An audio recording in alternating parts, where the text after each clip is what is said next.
Pour commencer, alors, j'ai toujours un petit peu un temps de démarrage, hein. Pour commencer, on verra donc le partenariat qu'a fait Sage avec la société Invoke, qui est en fait la société qui édite cette solution.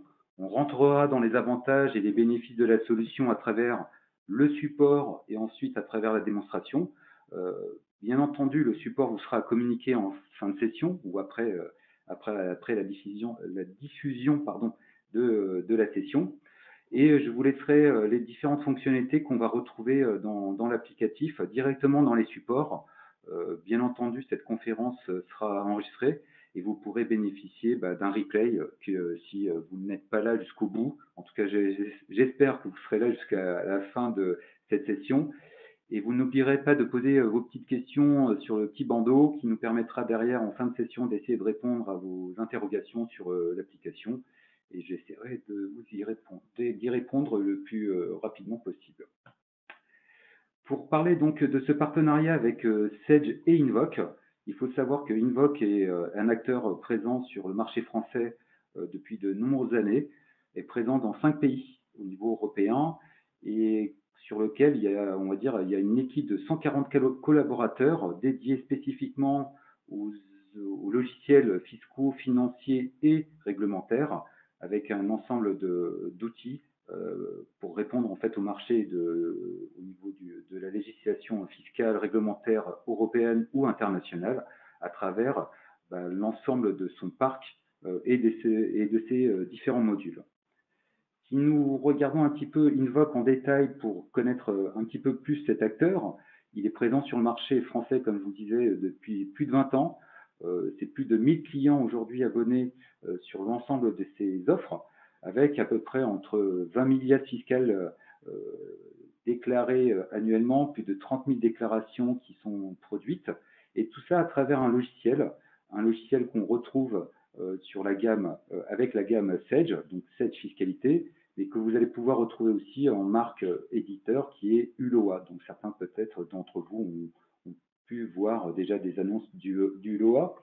Donc Uloa, c'est une solution qui est totalement full web, qui est hébergée dans les data centers directement chez Invoke, qui bénéficie bien entendu de toutes les normes de sécurité, de certification, dont la 27001, qui est un garant en fait, en tout cas dans le process de sécurisation et de la mise en œuvre de la solution.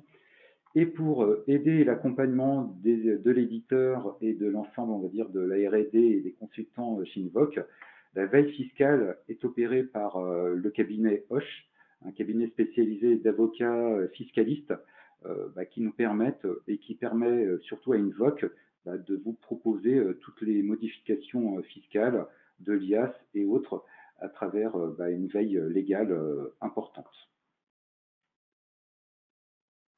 Le point de la solution que je vais vous présenter ici, on va dire qu'il est multiple, mais on va dire que ici, ça nous donne une bonne vision de l'ensemble des fonctionnalités, en tout cas des différents modules qui composent cette offre. La première chose, elle est importante et je pense qu'elle est primordiale, c'est un simple abonnement qui permet de répondre à une multitude de services, dont la principale et ce qui caractérise cette offre qui est 100% web, qui est full web, c'est la mise à jour applicative et réglementaire qui est automatique. Donc, je m'arrête 2 secondes sur ce sujet-là, mise à jour applicative et réglementaire. L'objectif ici, c'est de disposer d'une offre qui va vous prévenir à un moment donné d'une mise à jour, d'un feuillet, de l'alias, d'un millésime, et qui va en fait vous avertir de dire attention, tel élément est disponible, et l'utilisateur ou le groupe d'utilisateurs pourra décider ou non de sa mise en application, mais sur lequel en fait vous avez comme une maîtrise de l'ensemble des mises à jour qui sont poussées automatiquement, et il n'y a plus la présence, ou en tout cas le besoin d'une assistance, on va dire, de mise à jour, d'intervention directement sur le logiciel, c'est que l'utilisateur est maître de ces mises à jour. Ça, c'est la première chose en termes d'abonnement. La deuxième chose, c'est qu'il y a un portail déclaratif DGFIP qui est en fait compris dans l'abonnement. Donc l'ensemble des feuillets, des déclarations que vous allez en fait pouvoir transmettre, l'abonnement pour le portail est déjà directement compris. Donc en fait, vous allez pouvoir bénéficier du package global pour la déclaration, la transmission des déclarations, avec tout un suivi que je vous présenterai en fait directement sur la démonstration. Et le dernier point, bien entendu, c'est l'assistance. Et au-delà de l'assistance, c'est aussi vous mettre à jour, vous communiquer les différents éléments qui vont intervenir dans les mises à jour suivantes. Donc avec une assistance qui est directement opérée aujourd'hui par AppSycyborg et nos équipes de support, mais aussi nous sommes en lien avec les équipes Invoke pour toute demande ou ajustement si on assiste en fait à une problématique bien précise sur un feuillet, une rubrique ou un élément de l'alias. Tout ceci en fait est porté par l'abonnement. Comme je vous le disais, cette offre est totalement full SaaS, full web. Donc peu importe votre navigateur web, donc il n'y a pas d'installation sur on va dire votre PC. Alors quand on dit pas d'installation, il y en aura peut-être deux qui se trouvent par rapport en fait aux documents que vous voyez ici. J'essaie de voir en même temps avec ma souris sur un écran si on voit très bien, c'est qu'il y a des plaquettes qui sont aussi dynamiques. Et c'est la force donc d'une solution web, c'est la force aussi de pouvoir bénéficier de tout ce qui est plaquettes et connexion directe entre Word, Excel et cette fiscalité. Donc ça sera aussi la force de pouvoir personnaliser totalement vos plaquettes sur Word et elles pourront être en fait alimentées directement via les données qui se trouveront en fait elles sur cette fiscalité. Donc il y a une interaction et là il y a un composant à installer dans Word et Excel pour pouvoir en fait faire le lien et sécuriser les données entre les deux applications. Donc c'est la seule installation qu'il y a à faire, c'est juste une petite procédure qu'on vous donne qui vous permet justement de faire ce lien entre les deux applications. L'autre point fort de la solution, c'est étant donné qu'il y a ce partenariat qui est fait entre Sage et Invoke, c'est de vous proposer directement sur les solutions, en tout cas aujourd'hui FRP1000 et X3, d'avoir en fait ce qu'on appelle des API. Et alors, le terme API, on va dire qu'il y a une interface qui va permettre de lier les deux applications. Donc quand vous êtes en Sage FRP1000 et en fait en Sage Fiscalité, ça vous permet de faire le lien entre les deux applications. Et ce lien, il va se faire, en fait, je vais vous prendre un exemple, en tout cas sur la partie FRP1000, étant donné que je m'occupe de cette offre chez AppSycyborg, c'est que par exemple une balance, au lieu de faire des exports qu'on retrouve souvent dans les logiciels, exporter la balance d'un côté, faire l'import dans votre liasse fiscale, la balance va pouvoir être en quelques clics, définir la période, la société ou les sociétés, envoyer directement la balance dans cette fiscalité. Donc il n'y a plus besoin de faire d'export-import, il suffira juste de faire quelques sélections et les applications vont se parler et transmettre les informations de l'une vers l'autre. Donc c'est une vraie force aujourd'hui de l'outil avec les applications FRP1000 X3 d'avoir cette API qui va permettre d'envoyer une seule balance en une seule fois pour un ensemble de sociétés ou une seule société vers cette fiscalité pour la création et la mise à jour de l'alias fiscal. L'autre point, c'est aussi la possibilité, donc, dans cette solution qui est totalement full SaaS, de pouvoir aussi, on va dire dans le projet, de pouvoir récupérer votre historique de liasse. Ça aussi, c'est un élément important, c'est-à-dire que si vous voulez reconstituer des liasses historiques pour avoir votre N-1, N-2, N-3, on est dans la capacité de récupérer l'historique de vos liasses. Ou alors de récupérer même les balances des exercices précédents et de pouvoir en fait les injecter directement dans Sage Fiscalité et ainsi d'avoir vos tableaux comparatifs de différentes périodes. Donc là, le logiciel est totalement souple. On verra qu'à travers des imports-exports manuels aussi de balances venant d'autres logiciels que Sage, on va pouvoir très simplement importer une balance, même multi-société, pour pouvoir injecter les données directement dans Sage FRP1000. Au-delà de ça, donc comme je vous disais, il y a le cabinet Hoche qui est en fait en charge de la veille fiscale. Et aussi, un des points importants et même majeur pour moi, en tout cas sur cette offre, c'est que c'est une plateforme totalement collaborative et multi-déclaration. Et on le verra à travers quelques exemples où on va être on pourra intervenir à plusieurs utilisateurs sur une liasse fiscale, sur un périmètre de liasse, sur un nombre de sociétés, sur quelques feuillets, et aussi avec tout un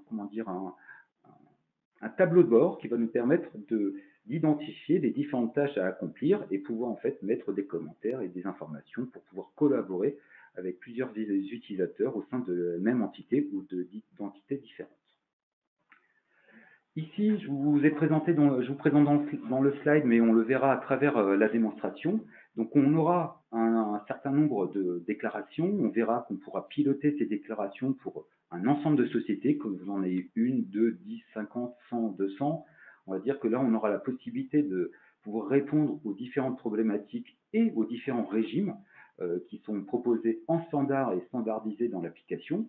Et l'ensemble de ces régimes, qu'on passe du BIC, BNC aux associations, aux déclarations complémentaires, l'ensemble de ces déclarations sont proposées, on va pouvoir les piloter dans un tableau de bord, et ce tableau de bord va nous permettre de savoir, d'identifier l'ensemble de l'état de ces déclarations, pour pouvoir avoir déjà d'une part une traçabilité, un contrôle, pouvoir aussi télépayer directement depuis l'application et avec des archivages qui vont garder le millésime suivant les années pour pouvoir en fait correspondre au paramétrage, aux rubriques, aux fourchettes de compte qui étaient en fait directement rattachées au millésime. L'autre point, comme je vous le disais, c'est le point gestion multisociété qu'on verra à travers un exemple en fait bien précis, voir un petit peu comment on manœuvre directement dans l'application. Je suis peut-être un peu rapide, non? J'espère pas. C'est très bien. L'autre, je vous montre juste ici, mais je vous rappelle que ce support, l'objectif c'est de vous le transmettre, mais que vous puissiez voir un petit peu quelques écrans aussi. C'est que ici, pour ceux qui connaissent Sage FRP 1000, c'est cet écran que vous retrouvez ici, mais on aura la même chose sur X3. On va dire quel est le type de balance, on donnera la date de situation, parce qu'on peut très bien aussi, pour certains d'entre vous qui nous réclament d'avoir des situations mensuelles, trimestrielles ou autres, de pouvoir injecter les données par rapport à la périodicité que vous souhaitez, l'année que vous souhaitez, et aussi de pouvoir en fait d'avoir des comparatifs par période, des situations, des KPI que vous souhaitez avoir directement dans des états qui sont plutôt simples et qui vous permettent aussi de sortir des rapports de gestion directement depuis l'applicatif. Donc, le point important, c'est qu'on injecte la balance, et le deuxième point qui est très important, c'est la création dynamique des exercices. L'avantage ici, c'est que vous n'avez pas à créer vos exercices, à ouvrir vos exercices dans Sage Fiscalité, c'est qu'on va pouvoir les créer dynamiquement depuis cet export et cette API qui va vous dire, tiens, va vous avertir, tiens, cet exercice n'est pas créé ou telle période n'est pas créée, et va vous permettre de créer la période et l'exercice au moment où vous allez en fait injecter la balance. Donc c'est un vrai gain de temps, il n'y a pas besoin de recréer tout l'exercice sur l'ensemble des sociétés. Dès qu'on va injecter les données via cette API, le traitement va s'opérer directement avec la création des périodes et des exercices depuis votre applicatif Sage vers Sage Fiscalité. Et on a aussi, alors on parlait de prochainement, alors j'ai oublié de corriger, c'est qu'on a la même chose pour la déclaration de TVA. Et certains d'entre vous peut-être étaient avec moi pendant les conférences que j'ai pu animer sur la réforme de la facture électronique. C'est que demain, la TVA, on parle de déclaration, de pré-remplissage de la TVA. On aura avec Sage et Sage Fiscalité aussi la possibilité de mettre en œuvre des contrôles, des vérifications entre ce que vous déclarez et ce que l'administration fiscale détient à travers la PPF, donc pour ceux qui ont suivi le portail public de facturation sur la réforme de la facture électronique, on va pouvoir en fait contrôler l'ensemble des données et voir les corriger via l'ensemble de l'application à travers le portail de la DGFIP. DGFIP, j'ai du mal à le dire des fois. Rentrons un petit peu plus maintenant. Alors,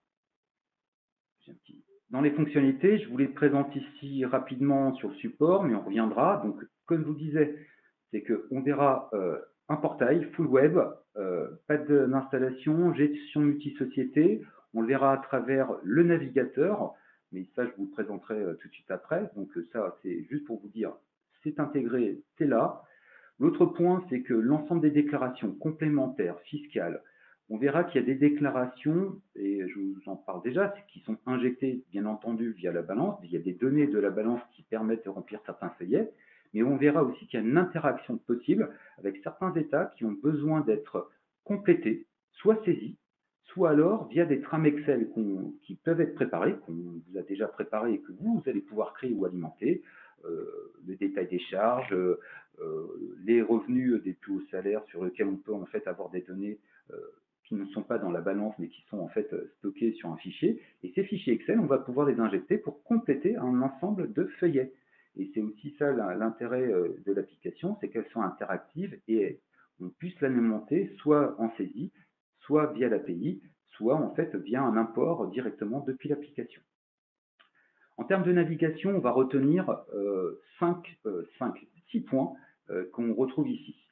Le premier, et on le verra à travers la démonstration, c'est que vous allez avoir le choix de la période qu'on va pouvoir identifier à ce niveau-là, donc le point 1. Le choix du document, ça sera important, c'est qu'on va pouvoir naviguer pour un document pour une société, mais on pourrait très bien aussi avoir pour ce même document, quelles sont toutes les sociétés qui sont impactées au niveau du document et quelle est la date d'échéance de déclaration du document. Donc on aura en fait une visibilité aussi, un traitement et des sélections dans cette barre de menu. Et le point 3, c'est en fait un peu la feuille de route et l'état de l'ensemble de ces feuillets ou de ces documents. Chaque document, on pourra voir s'il est à traiter, s'il y a des anomalies, s'il est en cours, s'il y a des erreurs. Et là-dessus, vous aurez quelques petites vignettes de jeux de couleurs, j'espère qu'on le verra mieux tout à l'heure dans la présentation, qui vont vous permettre de savoir un petit peu quelle est l'information, le complément, ou même des commentaires que vous avez pu ajouter en attendant certaines informations, qui pourront être visibles directement feuillet par feuillet ou pour un ensemble de feuillets. L'autre point, qui est ici le numéro 4, c'est le choix du statut. C'est de savoir si le document est toujours en cours, est-ce qu'il a été validé, est-ce qu'il a été généré en EDI, en fait, quel est son état dans l'ensemble du process d'élaboration des déclarations ou dans la transmission. Et on pourra même savoir s'il a bien été transmis et si on a bien l'accusé de réception. Donc ça, c'est aussi une force d'avoir en fait une visibilité sur l'ensemble des documents. Et l'autre point, on le verra à travers le petit menu qui se trouve à droite, ici, avec les 3 petits points, vous le retrouvez quasiment dans tous les feuillets. On va pouvoir en fait importer, exporter, voir le document, le compléter, aller chercher des informations, copier des informations du N-1 vers la période N pour ne pas avoir à ressaisir l'ensemble des informations. Et donc là, il y aura aussi la possibilité d'importer et d'exporter l'ensemble de ce que vous retrouverez au niveau de l'alias fiscal ou des documents. L'autre point, c'est que dans chaque cellule, on va dire que c'est le propre de chaque logiciel de gaz fiscal, c'est qu'il y aura des éléments qui seront alimentés automatiquement, mais si vous les corrigez, les cellules changeront de couleur, on pourra aller voir et voir le détail du contenu de chaque cellule, de voir leur formule à travers les rubriques et le calcul de l'ensemble de ces formules qui seront disponibles pour chacun des utilisateurs afin en fait d'avoir une visibilité globale de l'ensemble du processus. Je continue. Et j'essaye. Je présente ici, afin que vous puissiez toujours avoir ce support, c'est que vous aurez en fait dans ce tableau de bord, à droite, vous aurez en fait, dans le bandeau en haut, pardon, qui se trouve ici, c'est que vous aurez en fait quels sont les nouveaux documents, ceux qui sont en attente, ceux qui sont validés, ou alors tous les éléments de la déclaration fiscale. Donc il y a une visualisation des échéances. Il y a aussi des comptes rendus de la DGFiP pour synchroniser avec le portail qui va nous permettre de visualiser l'ensemble de ces informations. Et vous allez pouvoir en fait avoir un pilotage global avec ces fonctionnalités. Et je rappelle qu'on est en mode web. Qui dit mode web dit la possibilité d'avoir un feuillet sur un écran et si vous disposez de 2 écrans, dans un écran et l'autre partie sur un deuxième onglet, et même d'être à 2 ou 3 sur la visualisation des feuillets qui sont en train d'être alimentés par un de vos collaborateurs et de pouvoir interagir sur le feuillet. Donc, il y aura toujours une personne qui pourra modifier et enregistrer, mais 2 personnes pourront être en visualisation du même document au même moment. Donc ça, c'est aussi la force du logiciel, de pouvoir travailler en mode collaboratif. Donc c'est, je suis allé un petit peu vite, c'est ce que je vous disais, c'est que l'onglet des fenêtrages multiples, donc double écran, de faire des contrôles d'inter-état, donc de vérifier par rapport à un état et un autre si le cumul ou le détail correspond bien à ce qui a déjà été alimenté d'un état à un autre. C'est vraiment là aussi la possibilité d'interagir et de voir l'ensemble des informations qu'on peut retrouver ici. L'autre point, comme je vous le disais, c'est qu'on a un portail d'envoi. Excusez-moi parce que j'ai toujours la petite barre de son qui n'arrête pas de s'afficher et je n'arrive pas à retirer dans mon écran.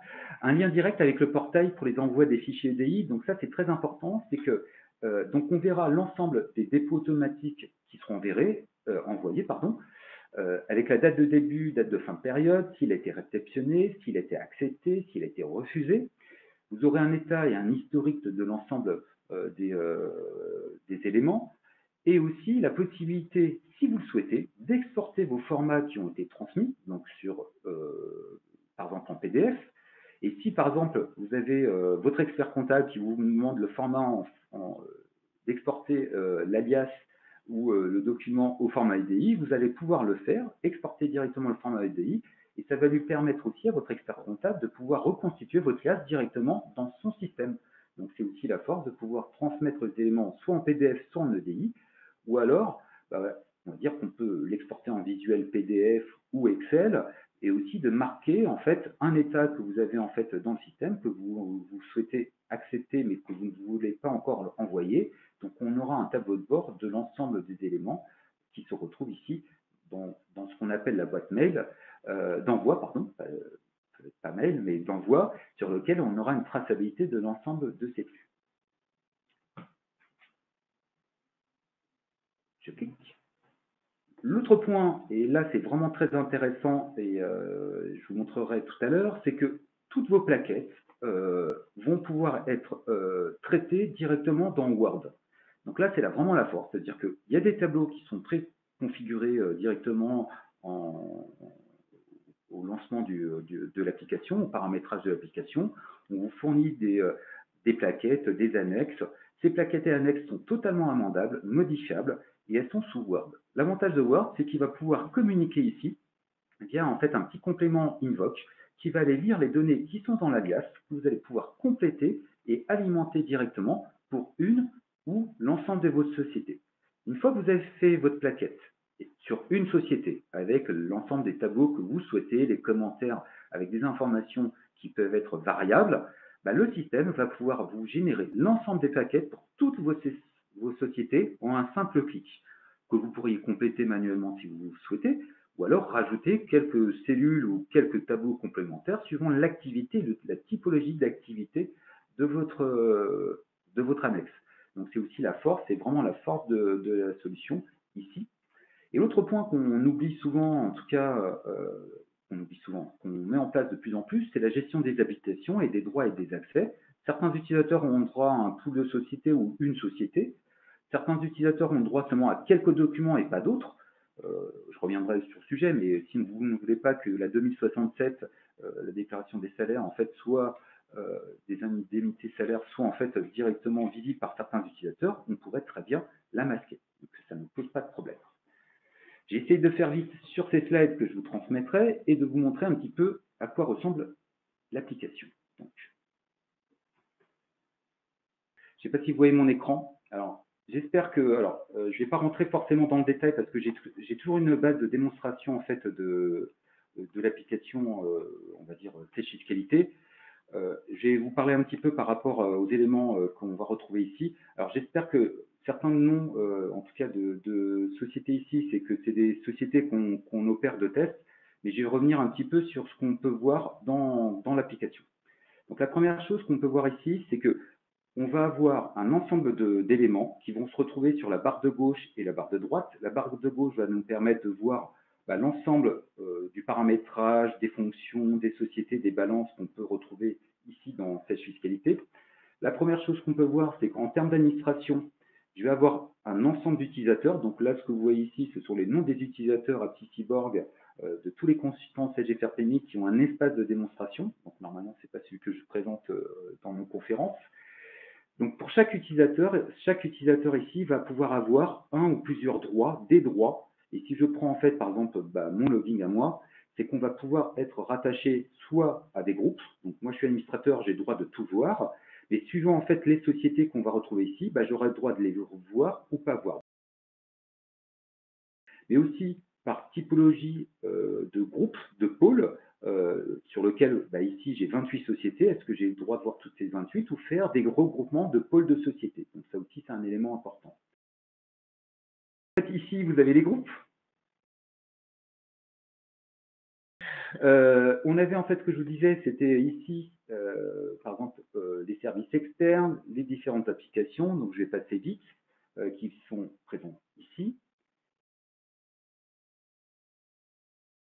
Donc là, je vous parlais des fourchettes des documents, des différents documents. Maintenant, on les voit. On est d'accord. On voit ici la version qui se retrouve ici et la possibilité de mettre à jour ici.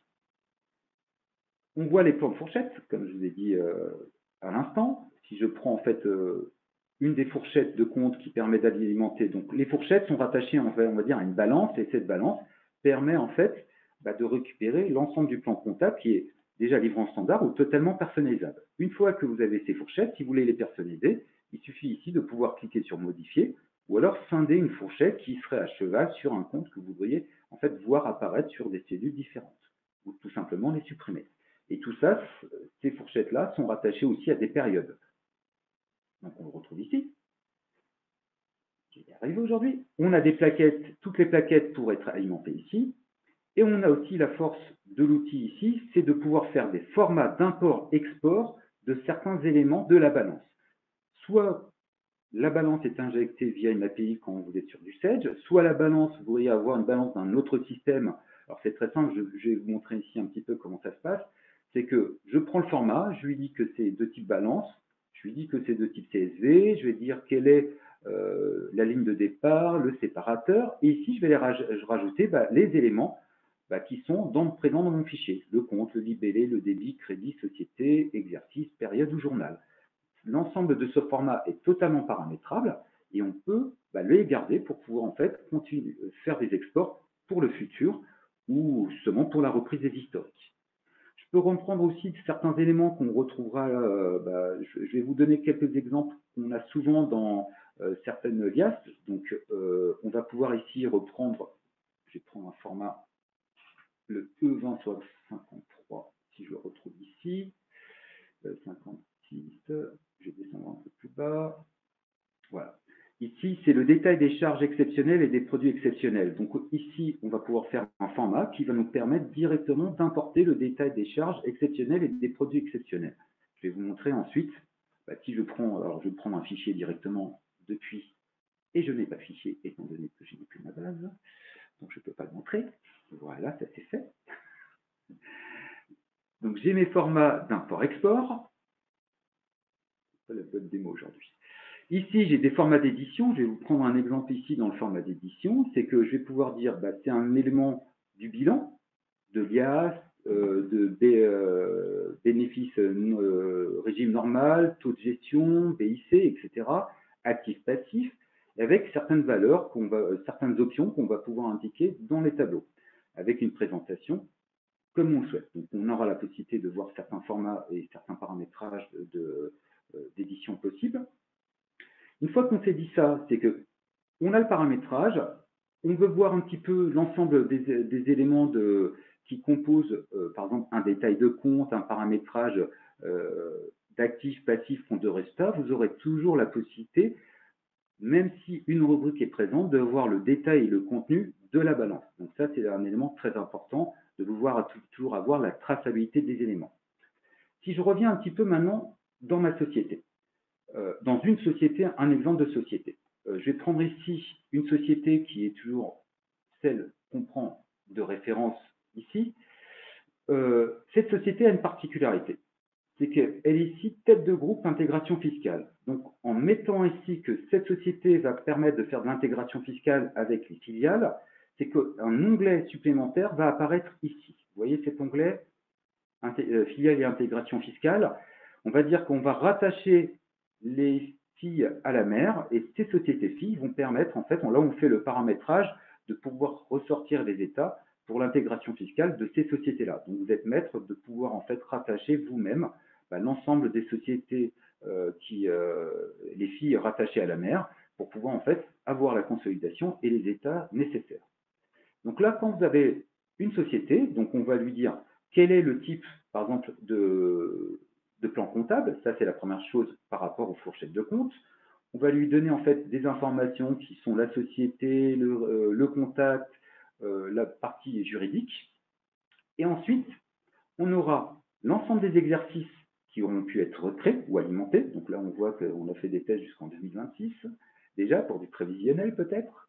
Et ici, dans échéance, c'est qu'on va pouvoir avoir l'ensemble des documents sur lesquels on va pouvoir dire, alors j'ai beaucoup de 2026, si je veux voir, par exemple, ici, seulement des états qui correspondraient à l'année 2023, je n'ai qu'à taper ici, en espérant qu'il y en ait, voilà. Je vois par exemple ici, les IFU, il faudrait les sortir, par exemple la date d'échéance, c'est au 31 alors la date n'est pas bonne étant donné que c'est l'exercice 2023, 31/12/2022. C'est-à-dire que ici, j'ai la possibilité d'indiquer des échéances suivant en fait les états que je souhaite.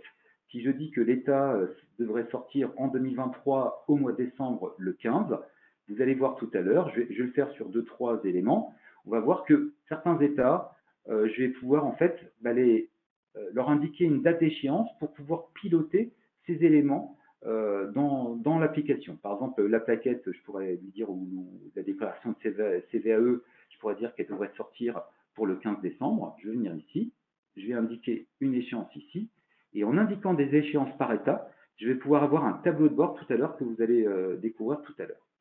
Donc, je vais pouvoir, pour chaque société, définir des états, des feuillets qui sont en fait présents dans l'applicatif.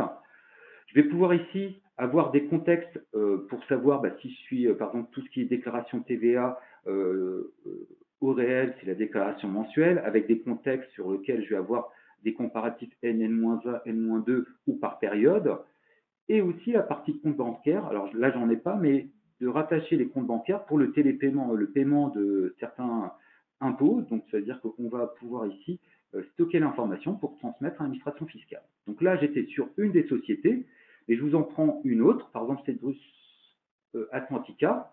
Vous voyez ici, l'onglet n'apparaît pas.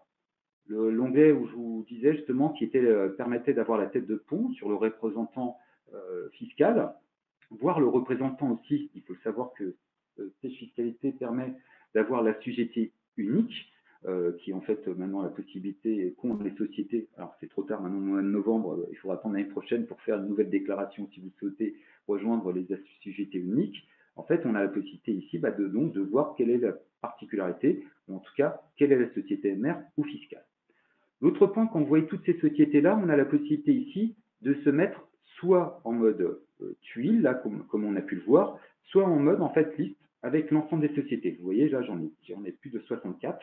Alors, c'est des formations, des tests qu'on peut faire pour nos clients ou pour nos consultants.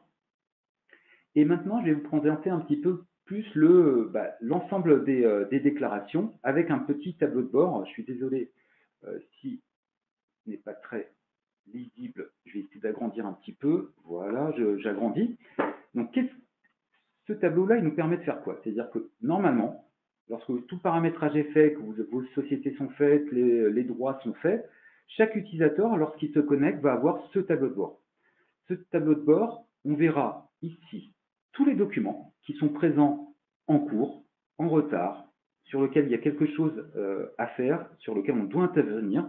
Donc, on aura un tableau de bord qu'on pourra visualiser très simplement en haut dans ces vignettes-là, de savoir tous les documents. Est-ce qu'il y a des nouveaux documents? Est-ce qu'ils sont en cours? Est-ce qu'ils ont déjà été validés? Est-ce qu'ils sont en fait en voie d'envoi? Et toute cette partie que vous trouvez ici à droite, alors je suis désolé, dans cette base de démo, ce n'est pas alimenté, mais qu'est-ce qui a été envoyé ou accepté ou rejeté par l'administration fiscale? Vous le verrez ici en alerte. Il faut savoir aussi que vous avez la possibilité d'avoir des notifications qui vont vous envoyer par mail ou directement dans le tableau ici, qui vont vous alerter s'il y a une action à mener. Comme je vous disais, c'est que ici, on le voit en liste, mais sur le côté gauche, je pourrais retrouver l'ensemble. J'ai une visualisation là de documents. Et ici, dans ces documents-là, qu'est-ce que je vois? C'est que là, je suis en régime normal IS, donc c'est la déclaration RNIS, où je vois 4 sur 5. En fait, ça veut dire que j'ai un document IS à fournir, mais pour 5 sociétés, parce que je suis en fait dans une vue document.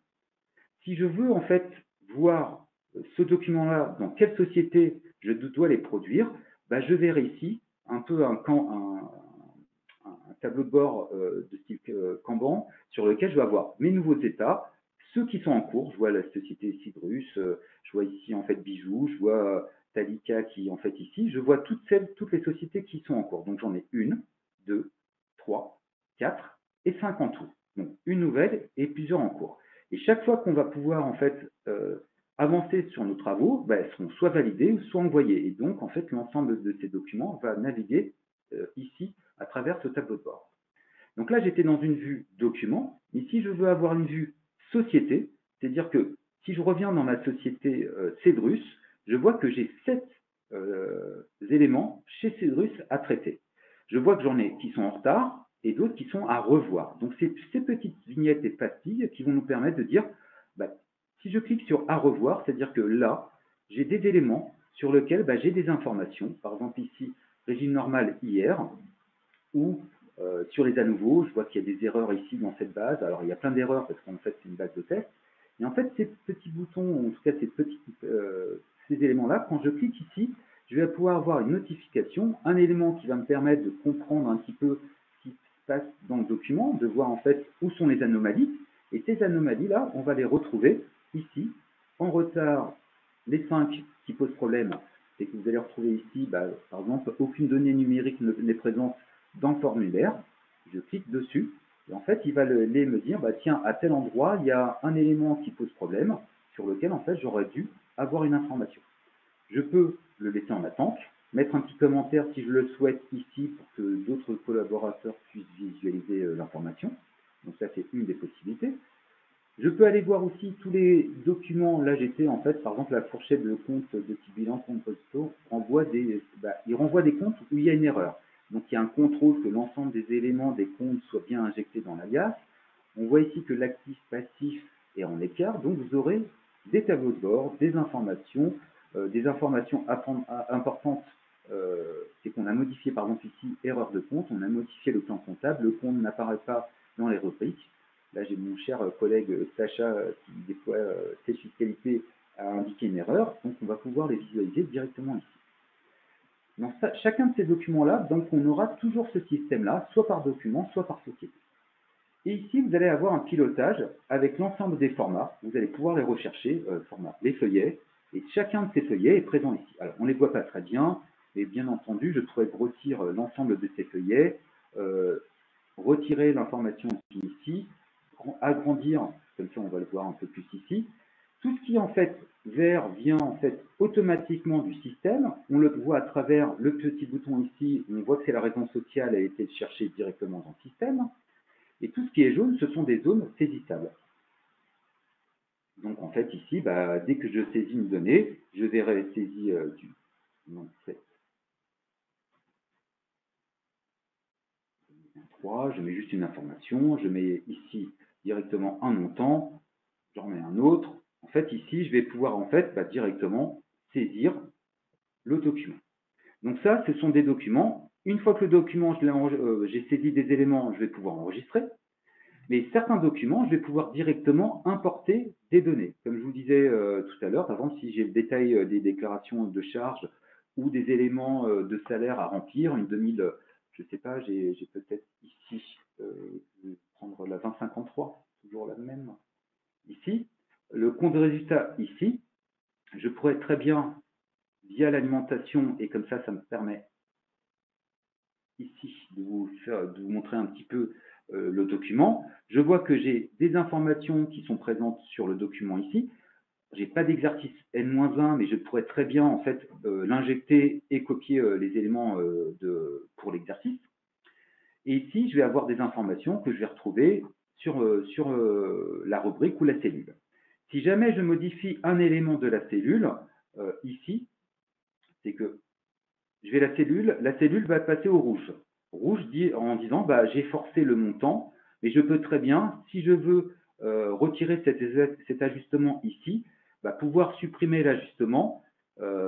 Si je supprime l'ajustement, je retrouve la valeur qui était indiquée directement dans le système. Je peux mettre une valeur directement saisie. Je peux recopier mes informations N-1. Mais vous voyez ce tableau-là, que vous avez des détails des charges, on pourrait très bien ici l'importer directement depuis un fichier Excel, via le petit bouton que vous allez retrouver ici à droite et faire importer un document. Et dans ce document, on aura différents types de documents d'importation, soit des formulaires, des rubriques, par exemple là c'est la déclaration des loyers.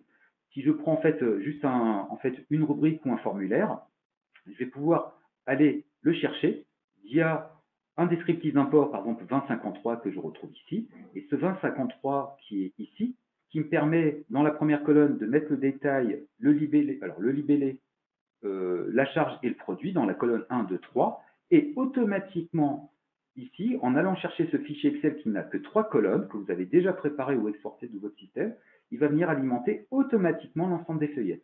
S'il a besoin de plus de place, ben, il faudra ce type de document complémentaire. Alors, je vais juste retirer pour que ça soit plus important.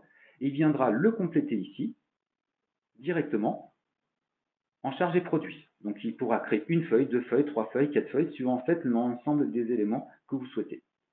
Vous pouvez aussi avoir un ou plusieurs éléments à importer simultanément, ou même sur plusieurs sociétés. On pourrait très bien avoir un seul fichier des chargés de produits exceptionnels pour l'ensemble des sociétés que vous gérez et importer tout le bloc en une seule fois. Alors avec le retard des petits problèmes techniques, je vois que l'heure avance très vite, donc j'essaye d'aller assez vite. Donc là, chaque fois que vous faites un traitement, vous allez pouvoir ici enregistrer ou annuler les modifications. Donc je peux enregistrer ce que je viens de produire et je reviens toujours sur ce tableau de bord. L'autre élément dans ce tableau de bord, je vous ai dit que là on était par société, mais si je voudrais en fait borner les éléments sur un élément, par exemple ici on parlait des déclarations des loyers, ici j'ai des filtres par période, par exercice, par type de document, ici. Par exemple, je fais appliquer, je n'aurai que les déclarations par exemple, des loyers.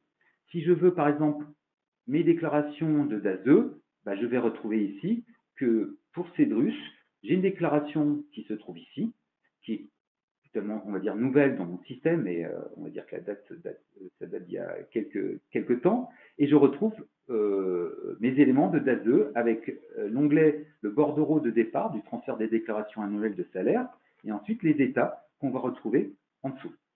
Ces états-là peuvent être importés, saisis, comme vous le souhaitez, comme en fait le même principe de tout à l'heure.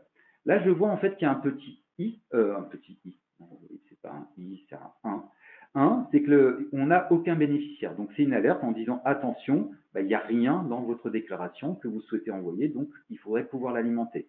Si j'alimente toutes les valeurs dans le système, lui, il me mettra en fait en attente de validation. On verra que il y a peut-être une date de retard parce qu'on a dit ici qu'elle était en fait à produire pour le 30 avril 2022. Bien entendu, c'est déjà passé. Donc, j'enregistre et je quitte. Donc, j'ai vu qu'ici, je pouvais soit sélectionner un document ou un ensemble de documents. Donc, je n'ai plus qu'à appliquer. Si je vois, en fait, je veux voir que les nouveaux documents, je viens cliquer ici. Et si je veux, en fait, là, je vois que j'ai quelqu'un qui m'a fait un document pour les déclarations des SCI. J'ai en fait un formulaire ici. Et comme je vous disais tout à l'heure, j'ai plusieurs formulaires qui se trouvent sur ma base à droite. Mais ici, je pourrais très bien ouvrir le lien dans un nouvel onglet. Donc l'avantage ici, c'est que je peux rester ici. Vous voyez, il est en train d'ouvrir, j'espère qu'on le voit. C'est que d'un côté, on voit qu'il y a une personne déjà qui l'utilise, mais ici, je pourrais très bien avoir un deuxième écran parce que j'ai besoin de ce feuillet sur mon écran de droite et j'ai besoin de tel autre feuillet sur mon écran de gauche. Donc, ça vous permet aussi de vérifier l'ensemble des éléments d'une société à une autre pour faire des comparatifs, en tout cas pour mieux vous permettre de travailler ou alors d'être avec plusieurs utilisateurs dans le système. OK? Je vais faire un F11, peut-être que ça va m'aider. Non, je n'ose plus toucher à rien. C'est pas grave. Donc, on le voit à travers ici, donc c'est la possibilité d'être sur plusieurs onglets. Je regarde l'heure toujours, parce que sinon il ne restera pas beaucoup de temps pour les questions. Je présente une dernière chose, ou en tout cas d'autres éléments. Je vous ai dit la balance, la possibilité de les importer, d'accéder directement à la rubrique. Je ne peux plus vous montrer le document Word aujourd'hui. Ça c'est fait. Je ne peux pas. Je voudrais vous montrer, si le système veut bien, c'est que j'ai pas ce document-là que je vais vous montrer. Pas du tout même. On va revenir ici. Je vais le taper. On va prendre TDFC. On va prendre ici. Je vais prendre sur Cedrus ici. Donc, je vais prendre mes annexes.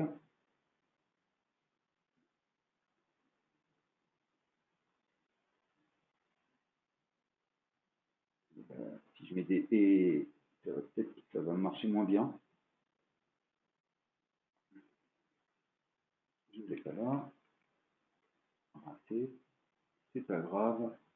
C'est-à-dire que ce que je voulais vous montrer ici, c'est que si jamais un des feuillets, des onglets, voilà, je vais prendre ça, ou des avances crédits allouées aux dirigeants, des éléments que vous ne voulez pas que certains de vos collaborateurs puissent les voir.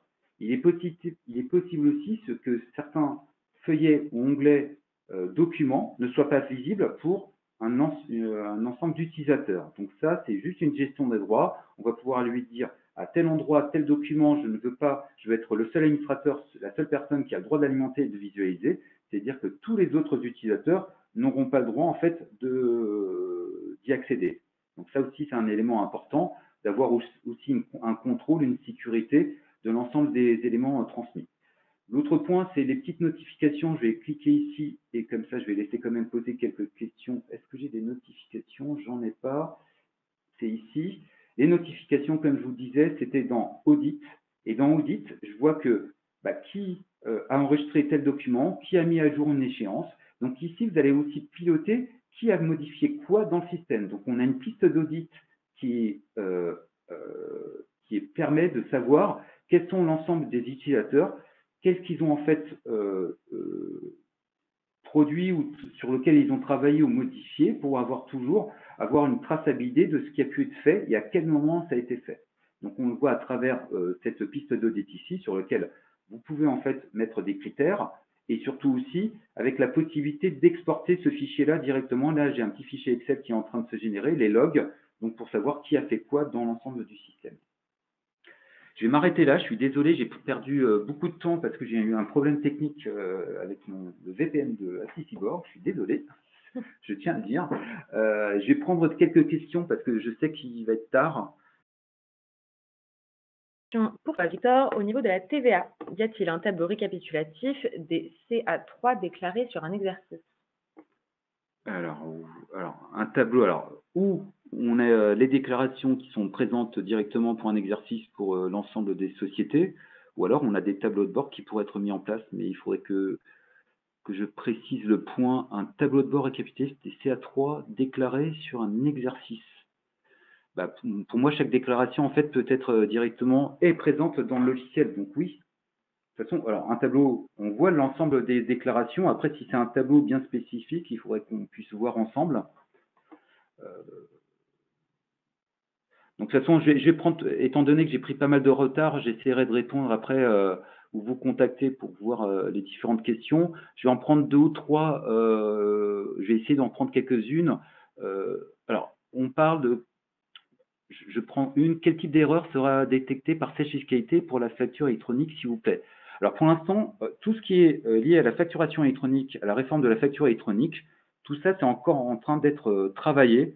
On a une réunion la semaine dernière encore avec la R&D Sage où on est en train de travailler, de voir comment on va fonctionner, comment la DGFiP et l'AIFE va pouvoir fonctionner sur ces systèmes-là. Mais l'objectif, c'est que dès qu'on a les caractéristiques, les éléments qui vont nous permettre de faire des contrôles, on n'y est pas encore, hein, parce que la réforme, c'est encore dans quelques années. Mais tout ça, en fait, ça sera l'objectif, c'est de pouvoir travailler avec Invoke et Sage, de vous permettre d'avoir des tableaux de bord, de réactualisation, de mise à jour d'une déclaration, ce qu'on appelle de la e-déclaration TVA à venir. Mais ça, c'est encore trop tôt pour qu'on puisse répondre.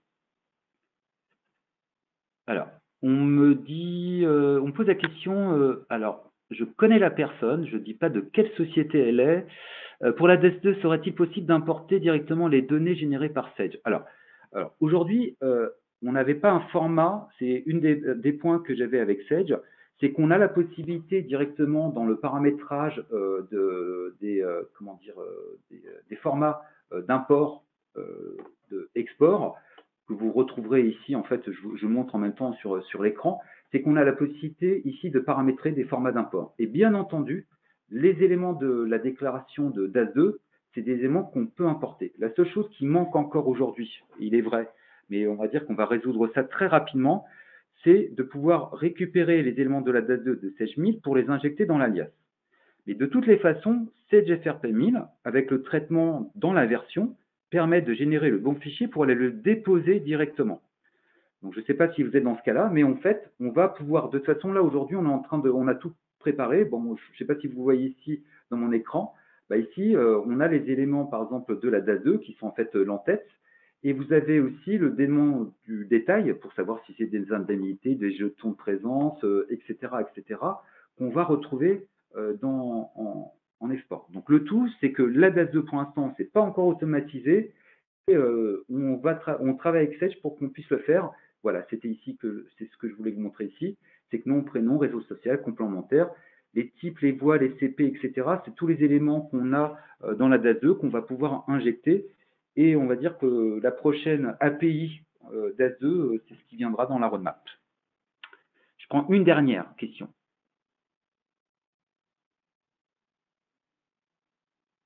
Je prends au hasard parce qu'il y a plein de questions. Je vais faire.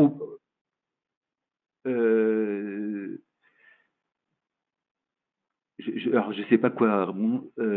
Je sais pas laquelle prendre puisque j'en prends une dernière là.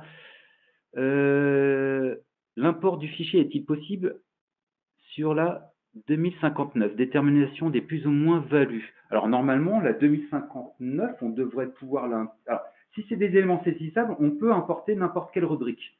Donc en fait, on va dire qu'on va pouvoir, je vais regarder c'est une base de démo, donc j'ai pas forcément tous les éléments. Vous m'avez dit 20, 59. Alors peut-être que je l'ai pas ici, mais je pense que de toute façon, on vous répondra 20. 50. Oh, j'arrive pas à taper. C'est la dernière. Est-ce que j'ai quelque chose qui contient 2059? Bah voilà. Bah là, j'ai tous les formats qui sont, en tout cas, sur lesquels on a fait des tests. IMO, divers, 59B, CE. Bah là, on voit l'effectif, on voit la forme juridique d'énumération complémentaire. Donc moi, je ne l'ai pas directement. Nature d'acquisition, valeur d'origine, valeur de réévaluation. Je pense qu'en fait, on n'a pas de problématique à importer une 2059 directement dans le système. Je ne pense pas. Bon, je suis désolé de couper ici par rapport à notre session parce qu'on va. Alors, je ne sais pas si on va la mettre en replay, parce qu'elle n'a pas été formidable, on va dire. Mais si vous avez besoin après qu'on précise ou qu'on fasse une démonstration personnalisée, vous revenez vers nous, vous contactez votre commercial si vous en avez un d'affecté ou vous le connaissez, ou sinon vous m'écrivez directement ou sur le site Apsi Cyborg. Je me ferai un plaisir de prévoir ces démonstrations-là si vous voulez qu'on aille plus loin dans l'applicatif. Eh bien, écoutez, merci beaucoup en tout cas, Victor, pour cette présentation. Merci à tous de nous avoir suivis. Nous vous communiquerons le replay de cette conférence web dans un délai de 24 à 48 heures, ainsi que le support de présentation. Vous pouvez également retrouver les sujets de nos prochaines conférences web directement sur notre site apsicyborg.com. Eh bien, il ne me reste plus qu'à vous souhaiter une bonne fin de journée et vous dire à bientôt. Merci à tous, au revoir.